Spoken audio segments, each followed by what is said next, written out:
So this is where I grew up here, 148th Street, between St. Nicholas and Convent Avenue. In the late 1950s, my family and I, we basically were born in Harlem Hospital and lived in Harlem our entire lives until we moved to the Bronx in 1963.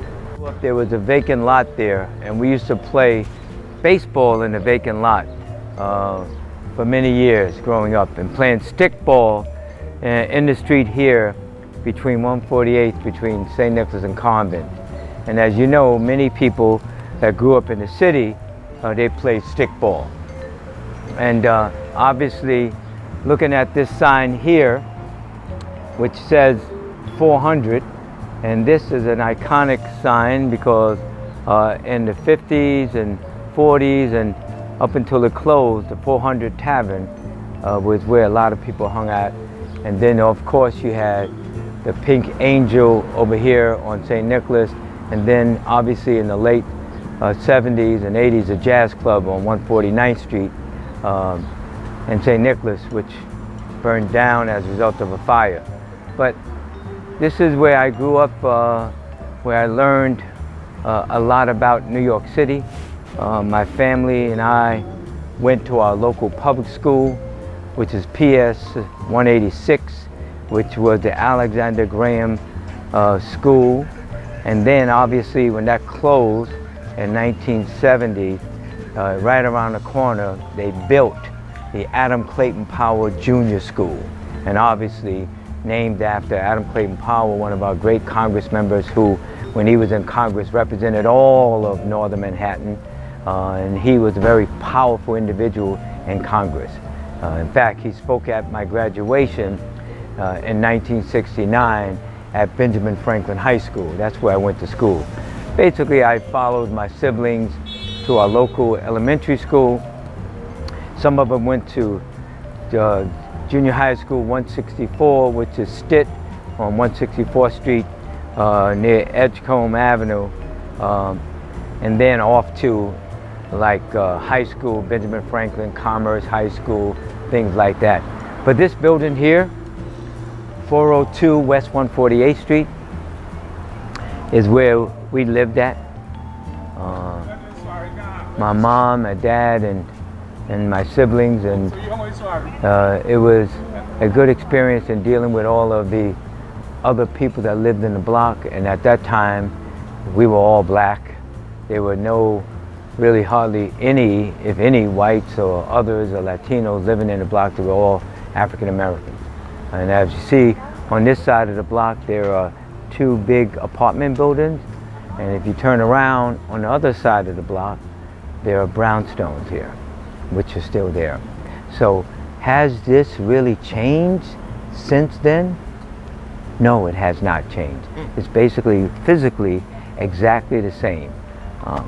But what I like to do is take a walk over there where on 145th Street, between Amsterdam and Broadway, where I went to school at PS 186. And I remember when I was in the 4th grade, we used to push back the doors in order to make the auditorium. I remember that so clearly, you know, and that was like 6 classrooms that made the auditorium, and it had these doors you used to have to push all the way open so that you have a big auditorium for the kids in the class. So we're going to take a walk, the typical walk of 2 or 3 blocks, where I would normally walk to school and, you know, see all my buddies and everything. And obviously, you know, as you know what happened, the 50s, we were still basically here, but when integration and housing opened up, many people started to move to Southeast Queens and other areas of the city because basically people were being allowed to move elsewhere. But prior to that, Sugar Hill, as you know, was the place where everyone lived. So you had many jazz artists and movie stars and everyone at 409 West Edgecombe Avenue, 555 Edgecombe Avenue. These are very famous buildings where many artists and musicians and others live. I'm looking here and I'm pointing up, look at these signs here. Convent Avenue and 148th Street. It says Hamilton Heights Sugar Hill Extension. So this is a historic area. So anyone that owns or want to do any construction, they cannot do anything without getting permission from the Landmarks Preservation Commission, because this is a historic area and it's supposed to be this way. And many other people in various areas, they want to try to preserve the history of a geographic area. And so, in walking with you, I look around and none of the buildings have changed. As I said to you, where I used to play baseball in an empty lot, there's a pharmacy there because, but other than that, there's no change in the geographical area. Yeah, my wife and I, we've been married for 42 years. We've been together about 45 years. We have 3 beautiful girls that are 42, 37, and 31. And they all went to the public school system, public university. The last one went to private university, but they're young adults. And they moved on with their life. We have 2 beautiful grandsons that are 8 and 5. And we're just trying to make sure that we stay in New York City, the place where we love, where transportation, where all of the things and museums in Harlem and restaurants, and also downtown. This is a plentiful city for all, and as you know, it's a very, very diverse city. It has people from all over the world here, and that's really the type of environment that we want to be in. We don't want to be in a closed, segregated environment, and we don't want, for what some people are saying, make America great again. So look at this event here. This is Charles Memorial Temple on 1763 Amsterdam Avenue. And so turn around and you see here, the church was basically not like a huge church like Convent Avenue Baptist Church or other cathedral type churches. It was more like a big storefront, but it was a church. And do you know that when Malcolm X was assassinated, no churches wanted to have his funeral except at Charles Memorial Church. The Reverend, I forgot his name right now, he said we can have it here, and that's where it was, right here. So this was a historic place where Malcolm X had his funeral.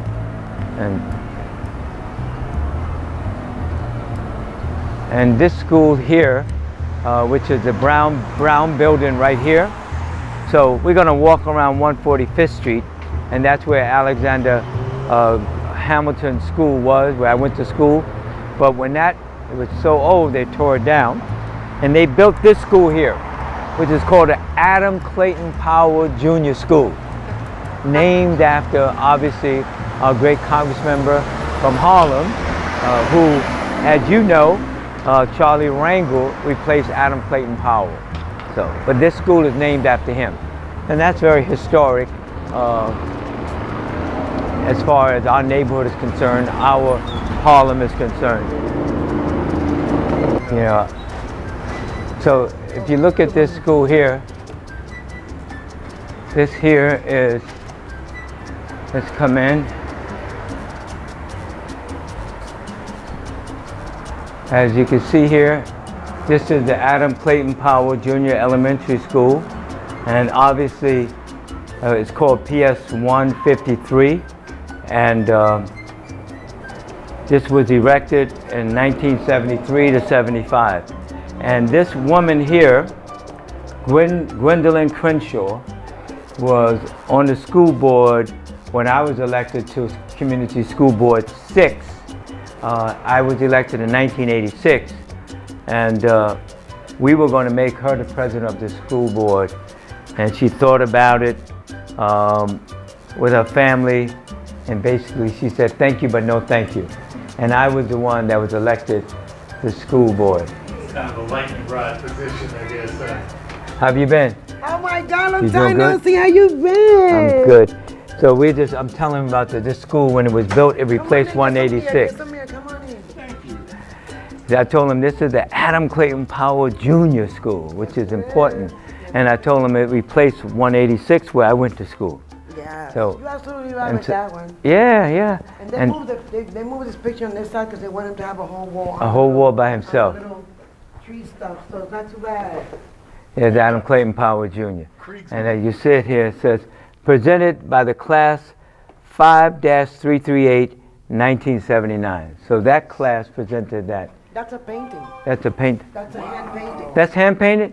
Yep, that's a hand painting. No kidding. Gee whiz. And obviously, here it is here.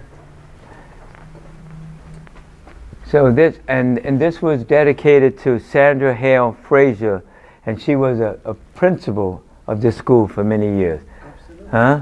So that's a good one. For people, I guess, remember, she was a living example of children first. May she rest in peace. January 22nd, 1945 to December 23rd, 1996. And they named this after the Sandra Hale Frazier Auditorium. So you got to remember your history. And so part of history is very important overall. And here is a citation, and I'll read this. It says, whereas Adam Clayton Powell Jr.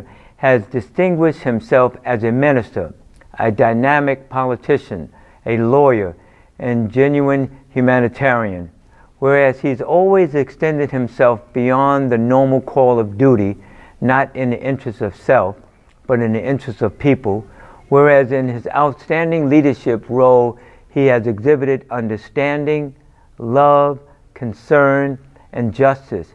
Be it known that the dedication of PS 153, Manhattan, as the Adam Clayton Powell Jr. Elementary School is unreservedly approved 29th day of February 1996.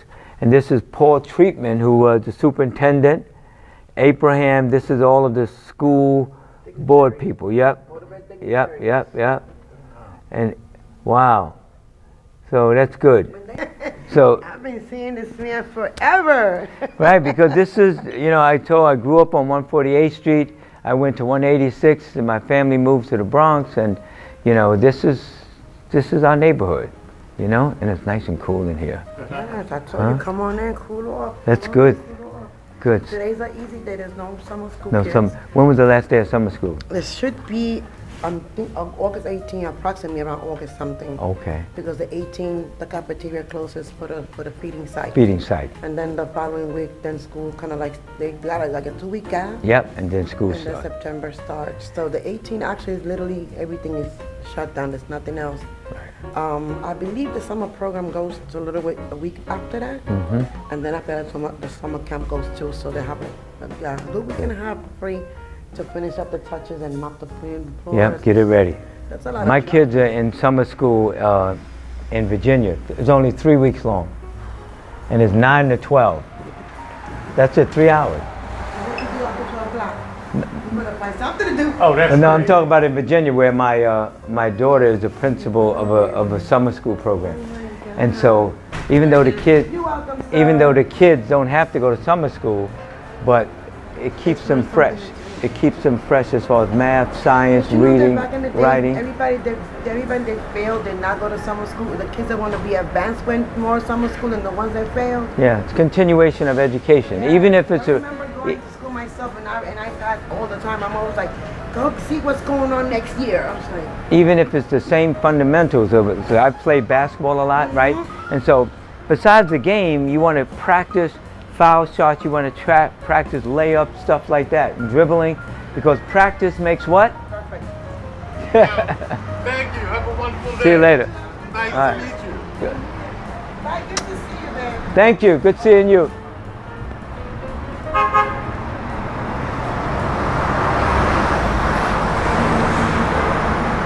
So now you can see here's the name on the side of the building with a mural of the kids. Very nice. Yeah. I think we're okay. Come on. So we're going to go to the front of the school. Is that okay with you? Sure. Yeah. Wherever you want to take it. Well, anytime that they're building new buildings, and when you talk about real estate is interested in earning money. And in fact, what we've said all along is that people that live here want to remain here, and their children want to remain in the community. And so we can't be priced out. And so that's important in the process. So, so here we're approaching PS 186, where I went to school at. I went to school here from kindergarten up until 6th grade, but I did not graduate here. My family moved to the Bronx in January of that year, so I finished up at a school in the Bronx, 146, and then I went to junior high school about 3 blocks away in the Bronx. And you know what the name of the school was? The Paul Laurence Dunbar School. No kidding. Yes. And so people, yes, people that you know, at that time I didn't know, but subsequently you find out Paul Laurence Dunbar is a very famous Black African-American poet. So I've gone back there when I was a member of the city council to talk to students about when I attended school there. From a historical perspective, when I was in junior high school there, I remember the announcement came over the loudspeaker that President Kennedy was shot and killed.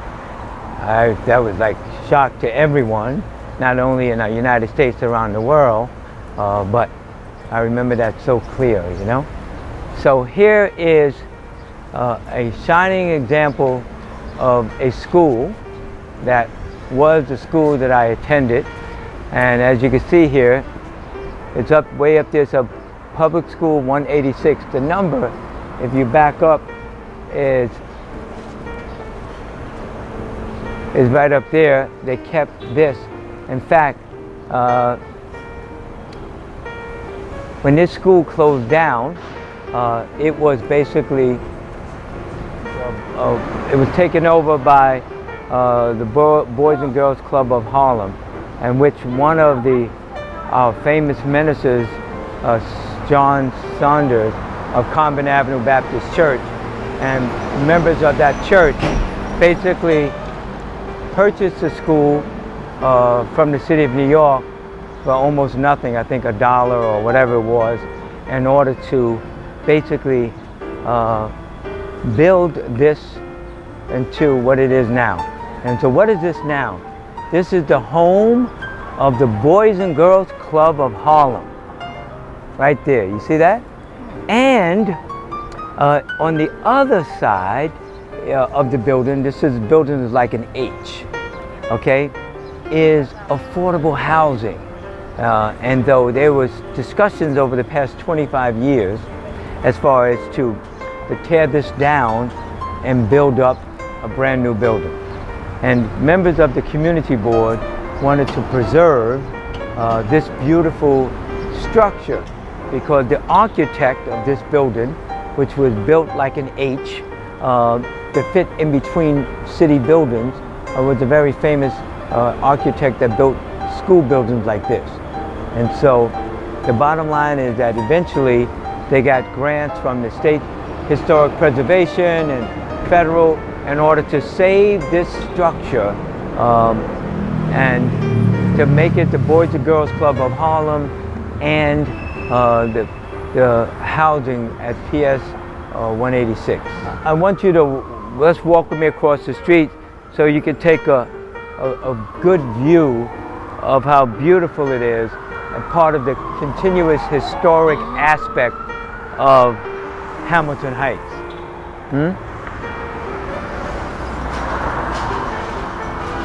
So as you can see, this is the entire building, and it's beautiful. The architecture, the work, the details.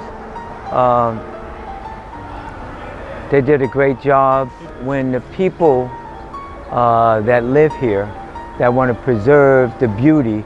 If they have to speak up, they have to organize and express themselves. And so part of that was Community Board 9 and speaking up, saying they wanted to try to preserve this here, okay? And that's what happened.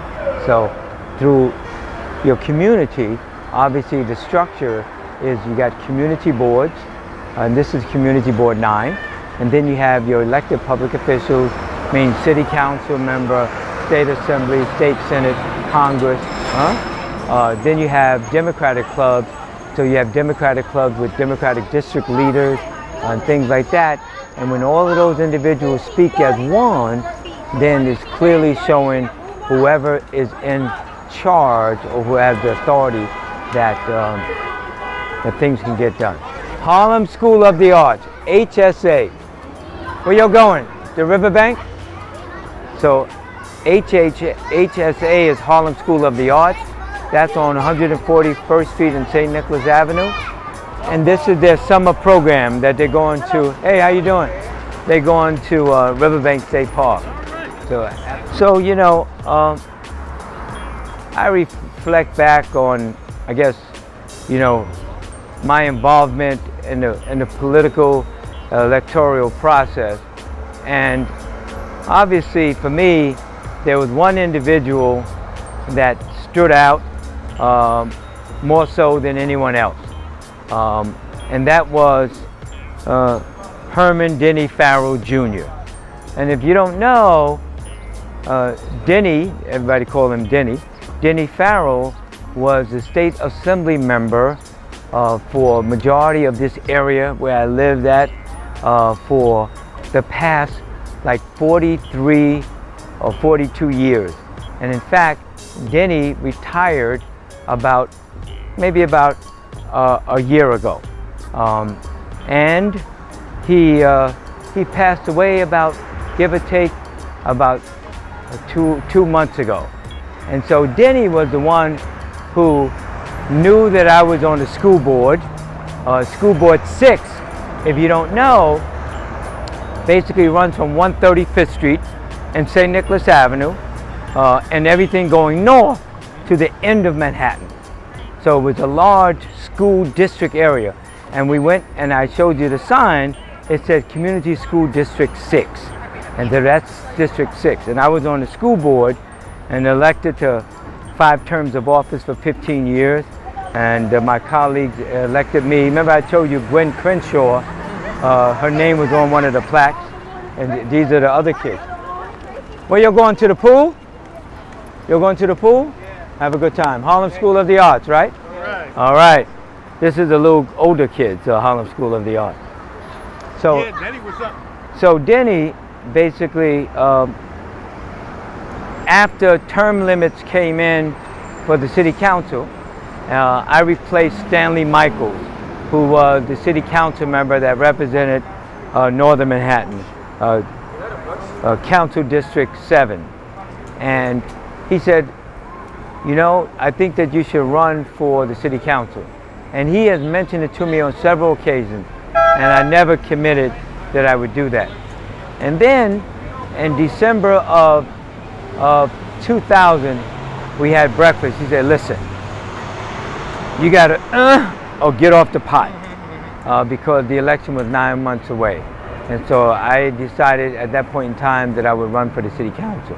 And as a result of that, I was elected, even though there were 10 people in the race from a political point of view. There were 5 blacks, 3 Latinos, and 2 whites. And the bottom line, I was elected to my first term of office from in January 2002. And I served 12 years on the city council, 4 terms of office. So Denny was, in my opinion, very, very instrumental in me running. Because prior to that, I mean, people in the community, once term limits came about, were saying that, oh, you should run for the city council. But Denny Farrell, as an elected public official, he encouraged me to run. And in fact, he was very much involved in my first campaign to make sure that we won. And I think that that's good overall when you look at things that have been done. Obviously, I'm talking about, you may not be aware, but Community School Board 6 was the lead plaintiffs in a lawsuit. We sued the state of New York because they were cheating the state of New York. Okay. The state of New York was cheating the children out of New York City out of billions of dollars in education because, we're going to take a walk down here, because we made two claims. One, New York City children were 84% children of color. And they were discriminated against us based on the color, racism. And number two, because they backloaded the state formula every year, where New York City got the same percentage amount of funding every year. And we proved that in court, except one year we got 1/10 of 1% more. Other than that, it was the same amount. So that lawsuit was very historic in respect to the funding of our kids' education. And part of that, you know, that I walked 150 miles from New York to Albany when the appellate division court basically said that no, the state was only obligated to educate the children in New York City basically about 6th grade in reading and 8th grade in math. And I turned to our attorney and said, no way, in my opinion, can the highest court in the state of New York agree with that. And obviously, they didn't agree with it. A final decision was finally reached in 2006 after going through 3 cycles of courts, from Supreme Court, the appellate division, and then the highest court on 3 different occasions in that lawsuit. So the finality was 13 years of litigation. And the end result turned out to be $16 billion for the children of New York City. So $11 billion in capital to build new schools and make major repairs, and $5.5 billion in expense money in order to hire teachers, guidance counselors, social workers, buy textbooks and things like that. Because I've said all along, it doesn't matter who you are. It doesn't matter if you're black, you're white, you're yellow, green, blue, whether you're rich or you're poor, education is the key to uplift all people, and especially our people. When you say, what do you mean our people? People of color, people that have been discriminated against in this country for decades and decades and decades. So we're coming up on a very historic church where most of my siblings and I were baptized here at Convent Avenue Baptist Church. And as you could see, looking at the brown signs mean Hamilton Heights is historic district. So anytime there's a historic district, you see the signs are brown and not green. So Reverend Dr. John Saunders Place is named after one of the reverends of this church going back. And my dad, and I've come here also because this was all part of the city council district that I covered. Inside the church, this is where the Baptist ministers of New York City used to hold and still hold their annual Martin Luther King Day celebration right here, where elected public officials from a political point of view would come in and basically talk to all of the ministers about the issues and concerns. And then after here, many of them would go to Reverend Al Sharpton's House of Justice. So that was the political circuit in order to basically for elected public officials to go to. So, what's up, man? Hey! How are you? I'm good, how are you? Good, My Lord, Hey, look stranger. here. How have you been? Just fine, and how have you been? You look very well. Oh, thank you. I haven't seen you in a couple of years. I know you haven't. Good. Because you haven't been running. Ah, Unless you were running for Jesus. yeah, I'm running. Okay. I come in here all the time because this is a haven. This is a resting place. Yeah, 'Cause for your father used to come. my father, but not me, I'm a senior He's too. a senior. And it's the funny thing is we keep forgetting about that. Yeah. I So, know, we always- very good. Nice. The music Shoot, So we're going to go in and say, I want to show him the picture of Reverend Dr. Saunders. Yeah. Yeah. Reverend Saunders. The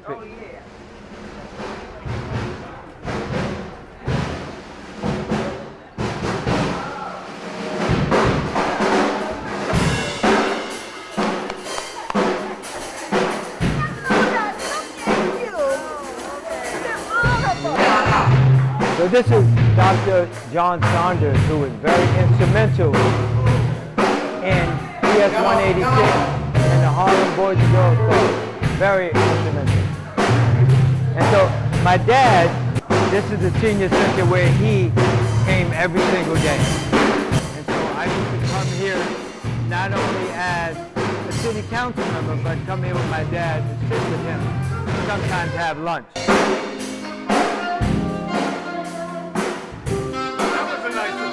Every month, end of the month.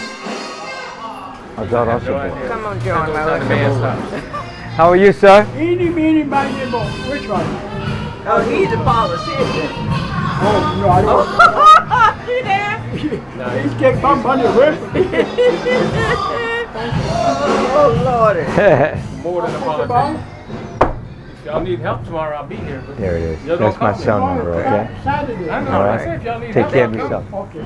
Good to have see Walter you. call me and I'll be here. All right. Peace, Good man. seeing Please you. go round. Thank you, sir. Okay. So you in the U.S. Navy? Yes. Good. See 3 years. Excellent. Station at Pearl Harbor. I gotta say, What? I gotta say, tell them what war you were in. I just told him. Pearl Harbor. That's World War II.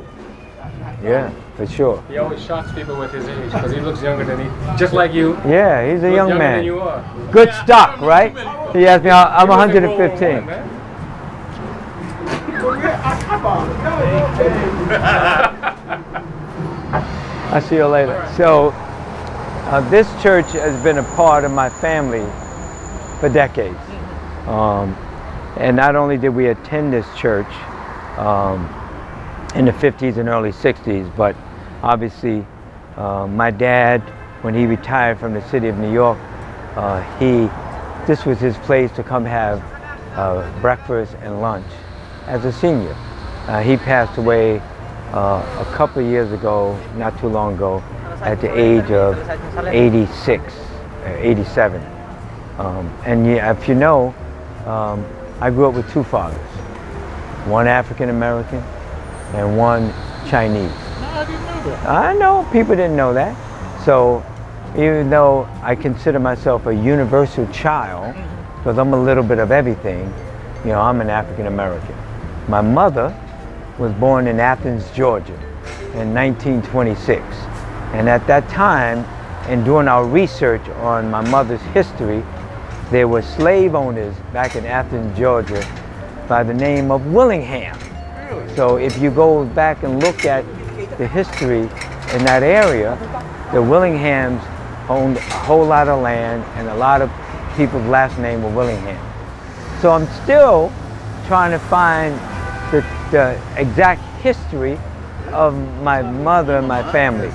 But I do know, in dealing with the Athens Negro Cemetery, you know, they called us Negroes back then, that my grandmother was buried there in like 1932. She died giving childbirth at age 22. So when you follow black people all over the country, when my grandmother died, her oldest sister came from Chicago and took my mother and a younger sister and brought them to Chicago. And then her sister, Aunt Bobby, hey, how you doing? Aunt Bobby came from New York and went to Chicago and brought my mother to Chicago, right up here on Sugar Hill. I grew up poor. I grew up on welfare. I grew up in a family of 9 with nothing. Now I remember. You remember? Yeah. Jackson. I said, yeah, that doesn't look like him, but I didn't want to say, you know. You know what some people say to me? They say, you look like a younger David Dinkins. You could pass for him too. Yeah, and I Me said, too. you too. Yeah. But you're a young man. I wish I could do the same thing like you say, a young man. I know, but you're young. You're young in spirit, young in heart. That's Right. you know, I move around. You know? and you're still alive, thank goodness. That's the bottom line. Still alive. Yeah, so this is the neighborhood that I grew up in, man. And which, when I moved to the Bronx, I moved near Morris High School, near the Armory, in which, you know, you got to meet people, but it was not the same environment like up here in Hamilton Heights, Sugar Hill, where there were more older, distinguished residents that were black that lived here for a long, long time. So you saw a lot of history.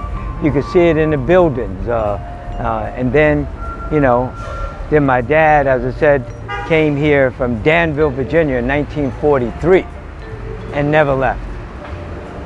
Yeah. My mother came from Athens, Georgia via Chicago into this area when she was 12, 13, 14 years old because of the death of her mother. So you got roots. The roots are here, and my daughter now lives on 148th Street, so we're not going anywhere.